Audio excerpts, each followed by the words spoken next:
আমরা কি এটা দেখতে পাচ্ছি? আলহামদুলিল্লাহ, ব্যাখ্যার দরকার নেই, সময় শর্ট, আপনারা বুঝে নেন।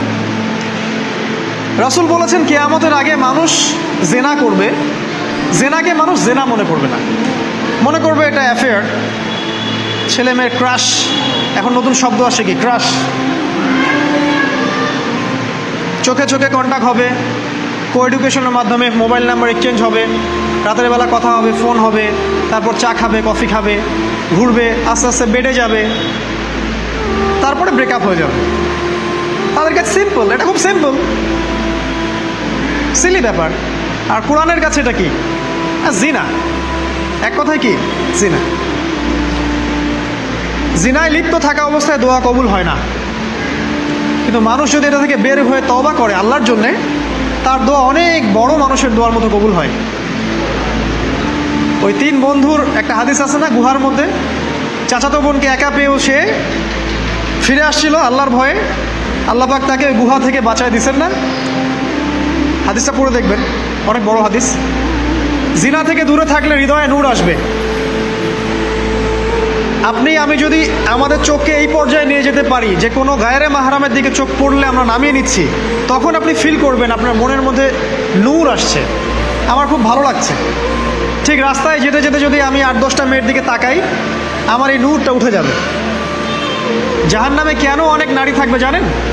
কারণ তারা শুধু নিজেরা অপরাধ করে না, হাজারো মুমিন মানুষের নূর তারা কেড়ে নেয়। দ্যাট ইজ ওয়াই তারা জাহান্নামে বেশি থাকবে।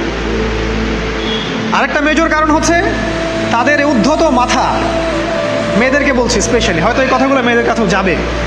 তাদের এই উদ্ধত মাথা আল্লাহর বিধানের সামনে আত্মসমর্পণ করতে চায় না। তাদের এই উদ্ধত মাথাটা আল্লাহর বিধানের সামনে আত্মসমর্পণ করতে চায় না, এ কারণে তারা জাহান্নামে বেশি থাকবে। যে কোনো বিধান আল্লাহ তাদের সামনে বলেন, সব মেয়ের কথা বলছি না, ম্যাক্সিমাম বিভিন্ন যুক্তি তারা দিবে। সামি'না ওয়া আতা'না এই পর্যায়ের না, যুক্তি দিবে। পর্দা করলে কি এখন কেমন করে চাকরি করব, পর্দা করলে কেমন করে পড়াশোনা করা যায়, এখন তো যাইতেই হচ্ছে, কিছু তো করার নাই, বিভিন্ন যুক্তি, হাজারটা যুক্তি তারা দিবে। কে জানি তাদের ব্রেইনটাকে পুরো ওয়াশড করে ফেলছে। আমি আপনাদেরকে বলছি কে করেছে? এটা করেছে স্বয়ং দাজ্জাল, স্বয়ং দাজ্জাল। কারণ হাদিস একটা আছে, রাসূল সাল্লাল্লাহু আলাইহি ওয়াসাল্লাম বলেছেন দাজ্জালের শেষ অনুসারী হবে এক শ্রেণীর নারী। মাশাআল্লাহ, দাজ্জালের শেষ অনুসারী হবে এক শ্রেণীর নারী। তাদেরকে ঘরে ইসলামিক অনুশাসনে রাখার জন্যে বাবা, ভাই, স্বামী শিকল দিয়ে বেঁধে রাখবে, তারপরেও তারা শিকল ছেড়ে বের হয়ে যাবে, আটকাতে পারবেন না, because of their mind is brainwashed. এ কারণে দেখা যায় তাদেরকে যখন কোনো বিধানের কথা আপনি বলবেন, তাদের এই উদ্ধত মাথাটা আল্লাহর বিধানের সামনে অবনত হতে চায় না, বিভিন্ন যুক্তিতর্ক তারা দেয়। এই কারণেই তাদের সংখ্যাটা জাহান্নামে বেশি হবে। আরও কারণ আছে, রাসূল বলেছেন সারা জীবন তাদের জন্য করবেন। স্পেশালি তাদের উদ্দেশ্য করে বলছি যাদের অ্যাফেয়ার আছে। যতই করেন, যত কিছুই করেন না কেন, আপনি যদি তাকে ভোগ বিলাস এবং পার্থিব সুখ শান্তি দিতে না পারেন, সে আপনাকে চিনবে না এক সময়। আপনি যদি আমাদের কথা বিশ্বাস না করেন, লিখে রাখতে পারেন। আর এমনিতে লিগ্যাল বৈবাহিক সম্পর্কেও সারা জীবন অনেক কিছু করবেন, হঠাৎ একদিন কোনো একটা কারণে ঝগড়া লেগে গেছে, তখন দেখবেন সে বলে বসবে সারা জীবন তোমার কাছে কিছুই পেলাম। আমি নারীদেরকে ছোট করছি না, তাদের কিছু কিছু পয়েন্ট বলছি, এইসব কারণে তারা জাহান্নামে থাকবে। রাসূল সাল্লাল্লাহু আলাইহি ওয়াসাল্লাম মেরাজে গিয়েছিলেন, আপনারা জানেন। তিনি মেরাজের রাতে অনেক অলৌকিক জিনিস দেখেছেন, নবীদের সাথে সাক্ষাৎ করেছেন, ইভেন আল্লাহর সাথে কথা বলেছেন, আল্লাহর নূর দেখেছেন। এই সময় সবাই তাকে হাসি মুখে সম্বর্ধনা জানিয়েছিল। যার সাথেই দেখা হয়েছে তার সাথেই তিনি হাসি মুখে অভ্যর্থনা তাকে জানিয়েছে, আসসালামু আলাইকা আইয়ুহান নবী, সবাই বলেছে হাসি মুখে। একজন মালাক, একজন ফেরেশতা তাকে দেখে হাসেননি, একজন। আপনারা কি জানেন? রাসূল সাল্লাল্লাহু আলাইহি ওয়াসাল্লাম অবাক হয়েছিলেন। তিনি বলেছিলেন যে ইয়া জিবরিল, ওর চেহারাটা এত গম্ভীর কেন, সে আমাকে দেখে হাসছে না কেন, তার মুখে হাসি নাই কেন? জিবরিল আমিন বলেছেন যে তার নাম হচ্ছে মালাক, সরি তার নাম মালিক, তার নাম মালিক, সূরা যুখরুফের মধ্যে আছে, তার নাম মালিক। যেদিন থেকে আল্লাহ জাহান্নাম সৃষ্টি করেছেন সেদিন থেকে তাকে জাহান্নামের দায়িত্ব দিয়েছেন, অর্থাৎ জাহান্নামের হেড অফ ডিপার্টমেন্ট ইনচার্জ। সেদিন থেকে তার মুখের হাসি উঠে গেছে। আমরা দোয়া করি আমরা যেন তার সাক্ষাৎ না পাই। তার কাছে পারমিশন নিয়ে রাসূল সাল্লাল্লাহু আলাইহি ওয়াসাল্লাম জাহান্নামের দিকে তাকিয়েছিলেন, ভিতরে দেখেছেন কি আছে। তিনি পরে যা ব্যাখ্যা করেছেন তা হলো, আমি দেখলাম সেখানে খালি মেয়ে আর সেখানে খালি নারী আর নারী। এই হাদিসটা আপনার মাকে বলবেন, আপনার বোনকে বলবেন, আপনার মেয়েকে বলবেন, আপনার স্ত্রীকে বলবেন। এই হাদিসটা যদি কারো হৃদয়ের মধ্যে গেঁথে যেতে পারে, তার দ্বারা অন্যায় করা সম্ভব না। কিভাবে একটা মেয়ে সব কিছু উন্মুক্ত করে ঘুরতে পারে যখন অলরেডি তার আত্মা জাহান্নামে জ্বলছে অলরেডি, কারণ ভবিষ্যৎ তো আল্লাহ জানেন। যেমন ওমর রাদিয়াল্লাহু আনহু এর ঘর জান্নাতে আছে, রাসূল সেটা দেখে আসেন নাই? এসে ওমর ইবনুল খাত্তাবকে বলেছেন না যে আমি দেখে আসছি তোমার ঘর, আমি ঢুকিনি তোমার ঘরে তোমার আত্মসম্মানের কারণে। তার মানে তিনি পৃথিবীতে বিচরণ করছেন, ঘর তো জান্নাতে অলরেডি তৈরি হয়ে আছে। মেয়েরা দিব্যি ঘুরছে এভাবে, এবং তারা মোটেও সচেতন না তাদের ঘর হয়তো বা জাহান্নামে রেডি। আর আমাদের so called modern western civilization এদেরকে ব্রেইন ওয়াশড করে দিয়েছে। তারা বাজার করছে, তারা নগ্ন হয়ে ঘুরছে, কাপড় পরেও তারা নগ্ন থাকছে, তারা মডেলিং করছে, গান গাচ্ছে, নৃত্য প্রদর্শন করছে, মিডিয়া আসে, তার দেহ লক্ষ লক্ষ কোটি কোটি মানুষ দেখছে। হাজারো মানুষের নূর চলে যাচ্ছে, অন্যের নূর নষ্ট করে জান্নাতে যাওয়া যাবে না। রাসূল সাল্লাল্লাহু আলাইহি ওয়াসাল্লাম যে আলামতগুলো বলেছেন তার মধ্যে অন্যতম একটা আলামত হচ্ছে শেষ জামানায় মেয়েদের সংখ্যা বাড়বে, ছেলেদের সংখ্যা কমে যাবে। ইভেন একটা ছেলে 40টা মেয়ের দায়িত্ব নিবে। এটা আবার ভাববেন না 40টা ওয়াইফ, মা, খালা, নানি, ফুফু সব মিলায় 40। আর সামনে যে মহাযুদ্ধটা হতে যাচ্ছে এরপরে এরকমই একটা অবস্থা হবে যে ছেলেদের সংখ্যা পৃথিবীতে থাকবে না, খুব কম, এবং বেশি বেশি মেয়ে একটা ছেলের কাঁধে চলে আসবে। এখন অবশ্য আমাদেরকে ওই যে পশ্চিমারা শিখিয়েছে একটা ছেলে একটা মেয়েকে বিয়ে করবে। জেনা অনেকজনের সাথে করতে পারে, বাট বিয়ে একজনকেই করতে হবে। এখনও যদি কোনো হুজুর বা কোনো ব্যক্তি, হুজুর না, কোনো আলেম, কোনো স্কলার বা যে কোনো ব্যক্তি দুটা বিয়ে করে, মানুষ মনে করে something is wrong, something is wrong with him. এই লোকের কোনো সমস্যা আছে মনে হয়, এর মানে চরিত্র ভালো না, এর মনে একটা দিয়ে আকাঙ্ক্ষা পূরণ হয় না, something is wrong with him, তাই না? এই চেতনাটা দজ্জাল শিখিয়েছে এদেরকে। একটা ছেলেকে তৈরি করা হয়েছে সে যেন অনেকগুলা মেয়েকে বিয়ে করার ক্ষমতা রাখে, এভাবেই তাকে তৈরি করা হয়েছে। নাহলে আল্লাহ কখনোই 4, 3, 2 বলতেন না। হ্যাঁ, যদি আমি সমতা করতে না পারি তাহলে কি একটা কথা বলি, এই সাবজেক্টটা আপনাদেরকে হয়তো কেউ পড়ায় না। একটা বিয়ে করেও একটা ছেলে মিলকেল ইয়ামিন রাখতে পারে। মিলকেল ইয়ামিন মানে হচ্ছে দক্ষিণ হস্তের মালিক। মেয়েটাও জানবে আমি মিলকেল ইয়ামিন, ছেলেও জানবে সে আমার মিলকেল ইয়ামিন। এভাবেও একটা ছেলে একটা মেয়ে সিকিউরিটি, শেল্টার, ফুড সব কিছু পেতে পারে। এটা এখন উঠে গেছে,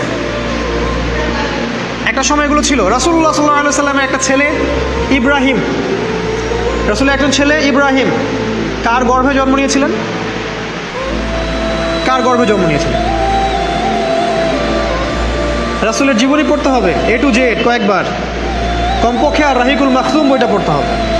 মারিয়া কিপ্তির গর্ভে জন্ম নিয়েছিলেন। মারিয়া কিপ্তি একজন দাসী। এই দাসী মানে কাজের মেয়ে না, এটাকে বলা হয় মিলকেল ইয়ামিন, দক্ষিণ হস্ত। পারস্যের রাজা মিশরের রাজা দুজন দাসীকে রাসূল সাল্লাল্লাহু আলাইহি সাল্লামের কাছে উপহার দিয়েছিলেন। তার একজনকে রাসূল সাল্লাল্লাহু আলাইহি সাল্লাম নিজের করে নেন, বিয়ে করে নেন। তার গর্ভে জন্ম নিয়েছিল পুত্র ইব্রাহিম। এই সাবজেক্টটা আপনাদেরকে কে পড়াবে এখন? ইভেন এখন আলেম ওলামাও দুটো বিয়ে করতে ভয় পায়, মনে করে যে সমাজের মানুষ আমাকে কি বলে না বলে। সবচেয়ে বড় কথা হচ্ছে এই কাজ করার জন্য ব্যাকবোন শক্ত থাকা দরকার। ব্যাকবোন মানে মেরুদণ্ড, স্টিলের মতো, তাহলে এই কাজ করতে পারবেন। নারীর সংখ্যা যে বাড়বে 40x1 হবে, তখন এই 39টা মেয়ে কী করবে? এখনও সমাজের মধ্যে নারী পুরুষের অনুপাত 1:4, মানে প্রতি একজন ছেলের জন্য 4টা করে নারী ঘুরছে সমাজে। এটা তো স্ট্যাটিস্টিক, আপনি ইন্টারনেটে গেলেও দেখতে পারবেন। এবং পশ্চিমা কান্ট্রিগুলোতে এগুলো আরও অনেক বেশি, ওদের অনুপাতটা আরও অনেক বেশি। তাহলে এই বাকি মেয়েরা আসলে করবেটা কি? সবাই যদি একটা করে বিয়ে করে, তাহলে বাকি মেয়েদের কী হবে? তারা কি পতিতালয়ের সম্পত্তি হবে? ওদের যৌন অধিকার নাই? ওরা শারীরিক মানসিক শেল্টার, ফুড, খাবার, পানীয় এগুলোর অধিকার রাখে না? এখানে নারীবাদীরা কি বলবে? সব নারীবাদী, এদেশের যত নারীবাদী আছে, সেকুলারিজম, এই নারীবাদীরা বেশিরভাগই দজ্জালের এজেন্ট। নিজ হাতে দজ্জাল ট্রেনিং দিয়ে এদেরকে তৈরি করেছে। আপনারা হয়তো ভাবছেন দজ্জাল তো এখনো বের হয় নাই, ট্রেনিং দিল কিভাবে? আমরা কি ইবলিসকে দেখি? ইবলিস নাই, ওর অস্তিত্ব নাই। এখানে ফেরেশতারা ঘিরে রাখছেন, এটা দ্বীনি মজলিস, কেউ দেখতে পাচ্ছি? তাদের অস্তিত্বকে অস্বীকার করতে পারেন? দাজ্জালও এরকমই একটা এভিডেন্স, এরকম একটা সোল। সে অলরেডি রিলিজড, সে শুধু মানুষের রূপে আমাদের সামনে আসেনি, সামনেই আসবে। একজন ইহুদির যুবকের বেশ ধরে সে সামনে আসবে। কিয়ামতের এভিডেন্স হচ্ছে নারীর সংখ্যা বাড়বে, পুরুষের সংখ্যা কমে যাবে। আরেকটা এভিডেন্স হচ্ছে নারী পুরুষের পোশাক পরবে, পুরুষ নারীর পোশাক পরবে। পোশাক মানে কি? জিন্স আর গেঞ্জি? হ্যাঁ, এটাও একটা ব্যাখ্যা। ঢাকায় তো জিন্স আর গেঞ্জি চলছে, টি শার্ট। এখানে অন্য একটা ব্যাপার আছে, আমি সেটা আপনাদেরকে আজকে বলছি। সেটা হলো, এটা শুধু এই পোশাক বলতে শুধু গায়ের পোশাক বোঝানো হয়নি। আল্লাহ বলেননি নারীরা তোমাদের পোশাক, তোমরা নারীদের পোশাক। তার মানে কি? না এটা নারী, এটা আমার ওয়াইফ। নো, কোরআনের আয়াত এবং হাদিসের আয়াতগুলো দুই রকম। মুহকামাত যেগুলো স্পষ্ট, মুতাশাবিহাত যেগুলো অস্পষ্ট, যেগুলোকে তাউইল ব্যাখ্যা করতে হয়। আর তাউইল কারা করবে? যাদেরকে আল্লাহ জ্ঞান দিয়েছেন তারা করবে, সবাই করবে না। তাউইল করার পরেও তারা বলবে আল্লাহই ভালো জানেন। এজন্য আমি বলছি আল্লাহই ভালো জানেন, কিন্তু আমার ব্যাখ্যা হচ্ছে যে এখানে পোশাক বলতে বোঝানো হয়েছে যে মেয়েরা সামাজিক, অর্থনৈতিক, রাজনৈতিক সমস্ত ক্ষেত্রে ছেলেদের নেতৃত্বের আসন নিয়ে নিবে। You are agree with me? আমার সাথে এগ্রি করেন? পরিবার, সমাজ, রাষ্ট্র, সব জায়গায় they will play the functional role of male in society. তারা সমাজে পুরুষের ফাংশনাল রোলটা প্লে করবে, আর পুরুষ নারীর জায়গায় চলে আসবে। ওই যে পিছনে গিয়ে যা স্যার সামিয়া না অত না, এই হবে অবস্থা। এগুলো কি আমরা দেখতে পাচ্ছি?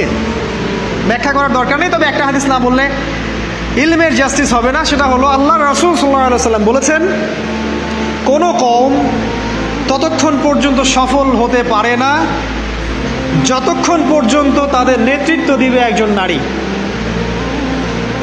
হাদিস কি আছে এটা, নাকি বানাই বললাম? তাদেরকে বুখারী খুলে দেখতে বলেন। কোনো কওম, আর রাসূল যখন একটা কথা বলেছেন তার মানে পৃথিবী উল্টে গেলেও কথাটা সত্য হবে, কিছুই করার নেই। এই কারণে পশ্চিমারা এখন খুব ভয় পাচ্ছে, কারণ রাসূল সাল্লাল্লাহু আলাইহি ওয়াসাল্লামের অনেক ভবিষ্যৎবাণী আছে কিয়ামত সম্পর্কে। ওরাও এখন খুব ভয় পাচ্ছে, ওভার কনসিয়াস, যে এগুলো তো হতেই পারে। এটাকে ঠেকানোর যত পদ্ধতি তারা অবলম্বন করছে, কিন্তু লাভ হবে না। প্রতিটা ইস্যু ওদের বিপর্যয় ডেকে আনবে। যে কোনো ইস্যু হোক, সেটা প্যালেস্টাইন বা কাশ্মীর হোক, সেটা আফগানিস্তান বা পাকিস্তান বা বাংলাদেশ বা বার্মা, কোনো ইস্যুই তাদের জন্য কল্যাণ বয়ে আনবে না। যদি কল্যাণ বয়ে আনে, শুধু মুসলিমদের জন্যই আনবে। কারণ প্রতিটা অন্ধকারের পিছনে একটা সোনালী সকাল আছে। এটা ওরা জানে না, কিন্তু কোরআন এবং হাদিস এটা আছে। অতএব কেউ ধৈর্যহারা হবেন না, ধৈর্যহারা হবেন না, এবং অধৈর্য হয়ে কোনো ইনিশিয়েটিভ নেবেন না, এমন কোনো ইনিশিয়েটিভ নেবেন না যার কারণে উম্মার ক্ষতি হয়। কারণ সামনে যে সময়টা আসছে এটা আমাদের বিজয়ের সময়, ওদের বিজয়ের সময় নয়। All you have to do, আপনাকে শুধু এতটুকু করতে হবে, ইজ বি প্রিপেয়ার ইউরসেলফ। নিজের প্রস্তুতি নিজে নেওয়া শুরু করেন, কারো দিকে দেখার দরকার নেই। এবং অবশ্যই collectively as a Umma, as a nation, কিয়ামতের আলামত হচ্ছে নারীর সংখ্যা বাড়বে, পুরুষের সংখ্যা কমবে। নারীরা পুরুষের পোশাক পরবে, পুরুষরা নারীর পোশাক পরবে। পোশাক মানে সোসাইটির ফাংশনাল রোল। মানুষ হালাল হারামের বিবেচনা করবে না। মানুষ জেনা করবে, জেনাকে জেনা মনে করবে না। মানুষ মদ খাবে, মানুষ মদকে মদ মনে করবে না।